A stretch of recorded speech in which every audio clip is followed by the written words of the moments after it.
the one, the only, Ben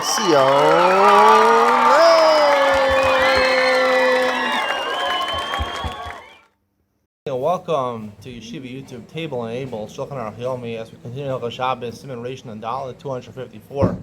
Dinei Tavshilam Rochanim Erev Shabbos Deil Higam B'Shabbos. Yesterday we talked about Shehiyah, about putting a pot on the stove before Shabbos. We're also talking about roasting, grilling, roasting, baking. Right? When are you allowed to leave the food to bake or roast before Shabbos? How much has to be done before Shabbos? Aleph. So raw meat in a pot. We said you can keep it on the stove before Shabbos. That's only if it's in a pot. You're cooking it. Let's say you have a barbecue with an open fire.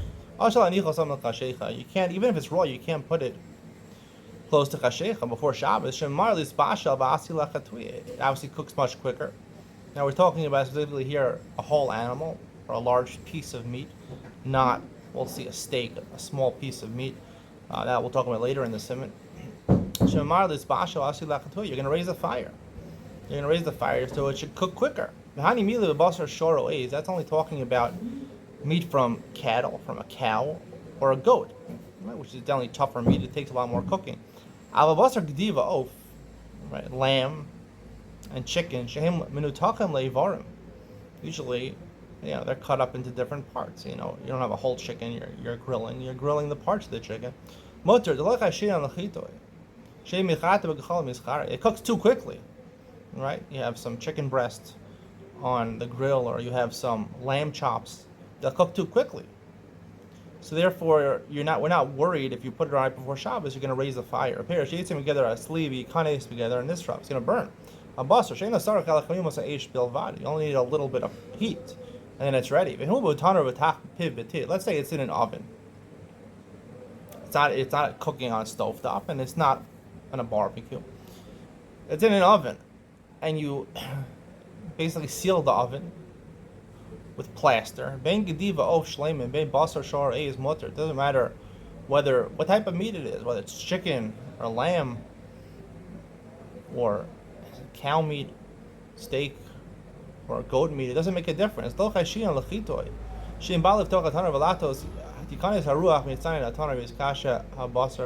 if you try to manage to open up the plaster and to take out the meat, the wind will get in there and it'll ruin the meat. We're not worried you're going to open it up to make the fire higher. It doesn't make a difference whether it's completely raw or even a little cooked. You're allowed to leave it in a sealed oven. As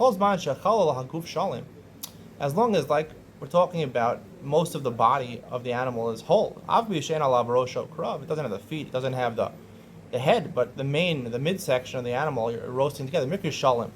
That's called shalim. And he said shalim is okay. Right? Shalim is what we're talking about now, a large piece of meat. There's another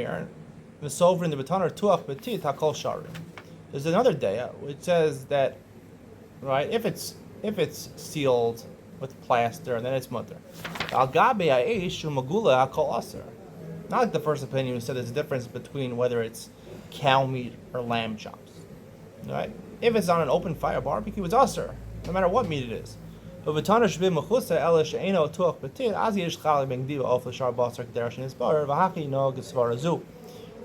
like the second opinion, the chiluk between cow meat and lamb chops is only if it's in an oven, which is not sealed with plaster.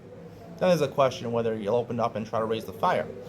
But if it's on the open fire, which makes a lot more sense to me, because chicken, just like lamb chops, and even steak, heats up pretty quickly on a barbecue, and therefore there's a concern that you might come to raise the fire, at least stoke the coals. If you have an old type of, you're actually using coals, charcoal, you might actually move the charcoal out to make sure that it cooks properly. Beis, ein sol and basal ubeitza o basar agabi chal melkei yishem v'yom mishnei tzadav k'maychel ben yursai shul chatzi b'shula. Now, what about if you have a barbecue, you want to put some onions on there, some barbecued onions, or you want to have an egg. People like a roasted egg or basar.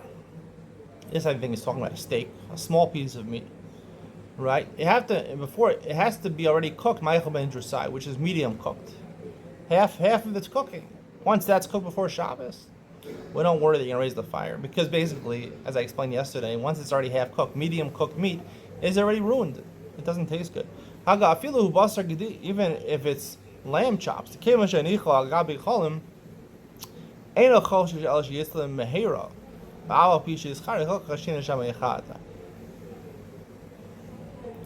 so if it's less, right, if it's less than chati bishulo, if you left it on the coals, even though it cooks very quickly, these things, onions or eggs or a small piece of meat, you might raise the fire because you want it to be that perfect medium rare that you want your meat to be. Once it's half cooked, I feel mubasar short, even if it's a nice big ribeye steak.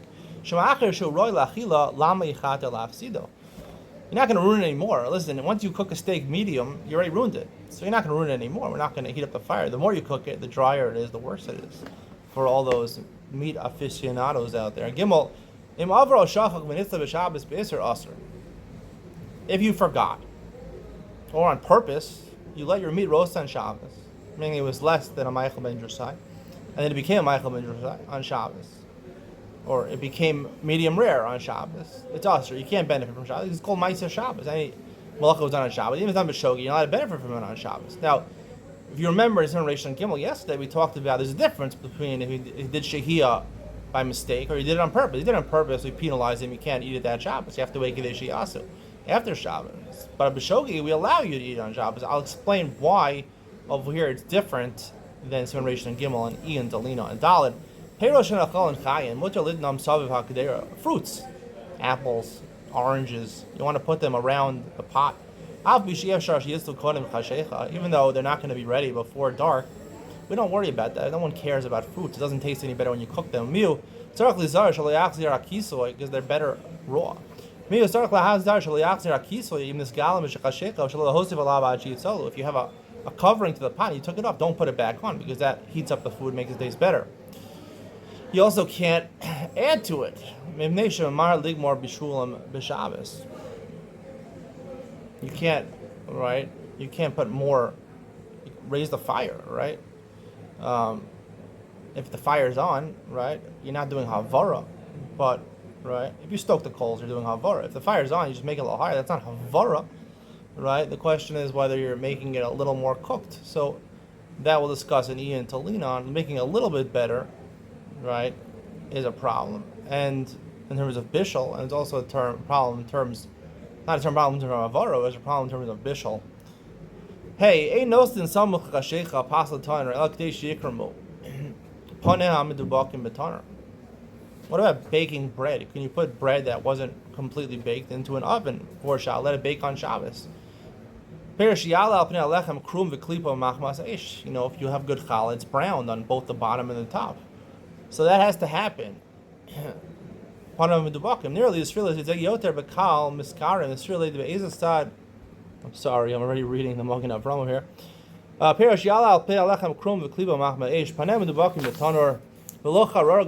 You can't put a biscuit on a fire. You want to bake a biscuit. It has to be brown on both sides because then it's already ready. You're not going to raise the fire. And by raising the fire, either you're going to violate havara or bishul, no problem. When is it called brown? When basically, you know, you have bread which is not cooked, right? You have dough which is not cooked. Sometimes women, when they bake challah, I remember this going back, certain women bake challah. Whenever they had the challah, they had the dough. It wasn't cooked. That's not called cooked. Bashtida or paladin, again, let's say you have deli roll or something like that. Again, you have to be brown on top and bottom. So you have two things going here. On the dough, the flaky dough on the outside, that's baking. And the meat on the inside is cooking. So it has to be half cooked. So there's no violation of Michael ben Drusai because you're not going to want to cook it anymore if it's Michael ben Drusai, half cooked. And if it's browned already, you're not going to want it to brown anymore. So therefore, we're not worried about either stoking the coals, which is a malach of avara, or raising the fire, which would be a malach of bishul. If you put them close to chashecha, or turn on the fire, right? That's what I talked about yesterday. Turning on the fire is a malach of havara. Starting on fire.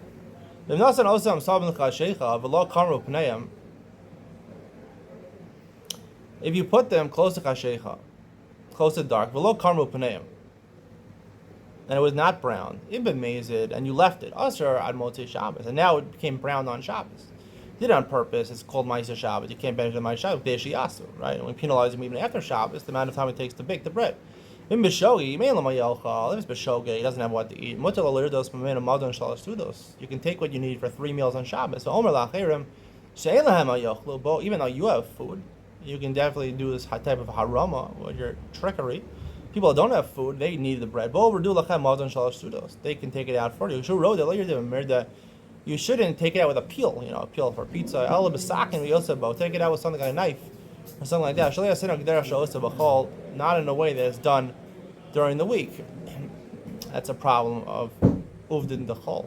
Even you have sharlirdos peshino, you have to have if you don't have that shit. We try to be ma'ahmad achila uvdin dechol. If it's not uvdin, if you have nothing else to do, then you can use the peel. What you normally take it out of the oven.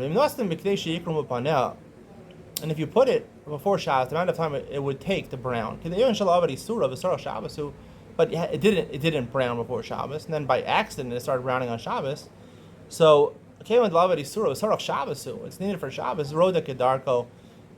Again, it's shogeg. So and really you're onus over here. So therefore you can take it out even without a shinoi. If it's not needed for Shabbos, then we don't allow you to do it, even if you use a knife. This is only talking about an oven which is not closed with plaster. You're only doing it to bake the bread. You want Motzei Shabbos. You're not going to go raise the fire. You're not going to stoke the coals. You're not going to cause it to bake faster because you're doing it for Motzei Shabbos, or because if it's sealed shut, you're not going to open it up. Did I skip something over here? No. Vav. I feel amazed. If amazed, you start baking bread on Shabbos, you're allowed to take the bread out, even though it's a violation of Melacha D'Rabbanan. Called Redias HaPas. The Gemara says it's a shvus.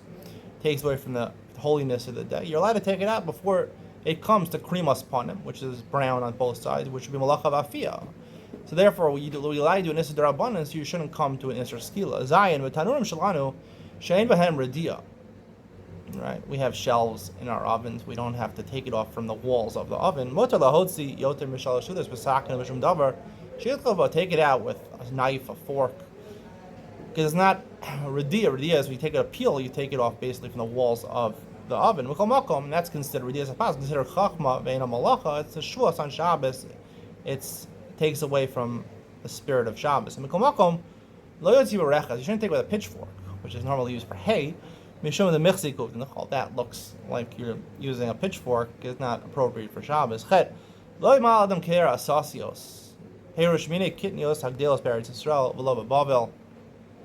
You shouldn't fill a pot up with beans or termusin. Sassio is actually lentils. Termusin are types of beans. Right?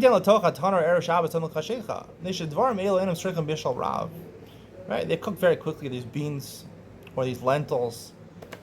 He wants to eat it right away. Even though they're raw, like we talked about in the beginning about meat or lamb chops or things like that, they'll cook very quickly. Right? You're going to raise the fire. You're going to stoke the coals. You violate bishul, you violate havara. Like we said in any other case where it started, it's in the process of being ready, but it's not yet ready. Similarly by akira kupa on top of a stove. We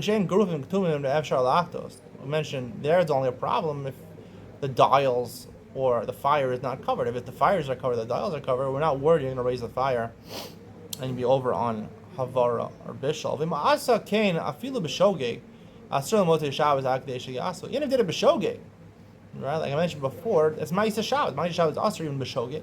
You have to wait until after Shabbos akdei sheyasu to eat it. Tek kayotzevol yimalik chavish al mayim. You want to heat up a barrel of water. You'll put it in the oven. Erev Shabbos ukashecha. V'ma'asa kain asur l'motei Shabbos akdei sheyasu. Right? If it's cold water, right? Cooking water, you could cook water because the water has to be to the temperature of Yad Lettuce, but that's considered cooked water. because then you could use the water to cook it. So that's why water could be cooked very easily. And it's like other things. You put it in before Shabbos, you might actually want to raise the temperature because you might need that hot water for whatever you need it for a hot bag. What is it called to help your backache, or whatever reason you would need hot water. For a coffee or for a tea or something like that. So therefore, there's a concern that you might go ahead and raise the flame, and therefore we'll disallow it. Stay tuned for Ian Talina, where I talk about some of these surim in Reish and Daled, even as b'shogeg, the violation warrants that you can't use it on Shabbos, and you have to wait Kadesh Yatso after Shabbos.